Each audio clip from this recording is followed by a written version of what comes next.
Plus সংখ্যা বা ছেড়ে দেওয়া OH মাইনাসের সংখ্যা। আর যখন আমি লবণ নিয়ে কাজ করব, লবণের ক্ষেত্রে তুল্য সংখ্যা হলো গিয়ে তার ক্যাটায়নের চার্জ সংখ্যা। আমরা তুল্য সংখ্যা নিয়ে আলোচনা করলাম, এখন আমরা খুব সহজেই তুল্য ভর সম্পর্কে আইডিয়া পেতে পারি। তুল্য ভর জিনিসটা হলো কি একটা রেশিও, যেটা হলো কি আণবিক ভর ডিভাইডেড বাই তুল্য সংখ্যা। তো অনেক ক্ষেত্রেই আমাদের তুল্য ভরটা আমাদের মোল সংখ্যার সমান হতে পারে, বাট সব সময় না। যেমন আমরা যদি দেখি যে sulphuric acid H2SO4, sulphuric acid তার তুল্য ভর কত হবে আমাদের প্রশ্ন করলো। সালফিউরিক অ্যাসিড তার আণবিক ভর আমাদের প্রথমে জানা লাগবে। সালফিউরিক অ্যাসিডের আণবিক ভর হলো গিয়ে 98।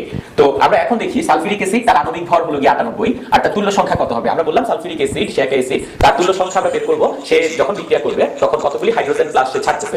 দেখো সালফিউরিক অ্যাসিডে দুইটা হাইড্রোজেন আছে এবং সে দুইটা হাইড্রোজেন ছেড়ে দিবে বিক্রিয়া করার সময়, অর্থাৎ তার তুল্য সংখ্যা তার ই এর মান হলো গিয়ে 2, তুল্য সংখ্যা 2। তো আমরা এখানে তুল্য সংখ্যার মান বসাবো এবং আমরা দেখব যে সালফিউরিক অ্যাসিড তার তুল্য ভর হলো গিয়ে 49, যার আণবিক ভর 98, তুল্য ভর 49। আমরা যদি ক্যালসিয়াম কার্বনেটের জন্য চিন্তা করি, ক্যালসিয়াম কার্বনেট যার আণবিক ভর হলো গিয়ে 100 এবং তার তুল্য সংখ্যা কত হবে আমরা চিন্তা করি। ক্যালসিয়াম কার্বনেট লবণ হিসেবে যদি কাজ করে, সেখানে তার ক্যালসিয়ামের চার্জ সংখ্যা হলো গিয়ে +2, অর্থাৎ তার তুল্য সংখ্যা ই এর মান হলো গিয়ে 2। ক্যালসিয়াম কার্বনেট তার তুল্য ভর ইকুইভ্যালেন্ট মাস হবে গিয়ে 100, তার আণবিক ভর ডিভাইডেড বাই তুল্য সংখ্যা 2। ক্যালসিয়াম কার্বনেট তার তুল্য ভর হলো গিয়ে 50।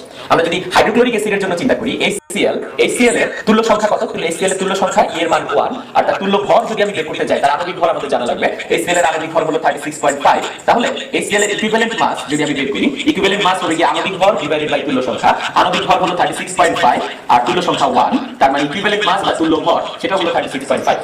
অর্থাৎ আমাদের আণবিক ভর এবং তুল্য ভর এই ক্ষেত্রে সমান হচ্ছে। হাইড্রোক্লোরিক অ্যাসিডের জন্য আণবিক ভর 36.5, তুল্য ভর 36.5, বাট এটা সব সময় না। যাদের তুল্য সংখ্যা 1 তাদের জন্য আণবিক ভর এবং তুল্য ভর সেম, বা যাদের তুল্য সংখ্যা 1 এর চেয়ে বেশি তাদের জন্য আণবিক ভর এবং তুল্য ভর ডিফারেন্ট হবে।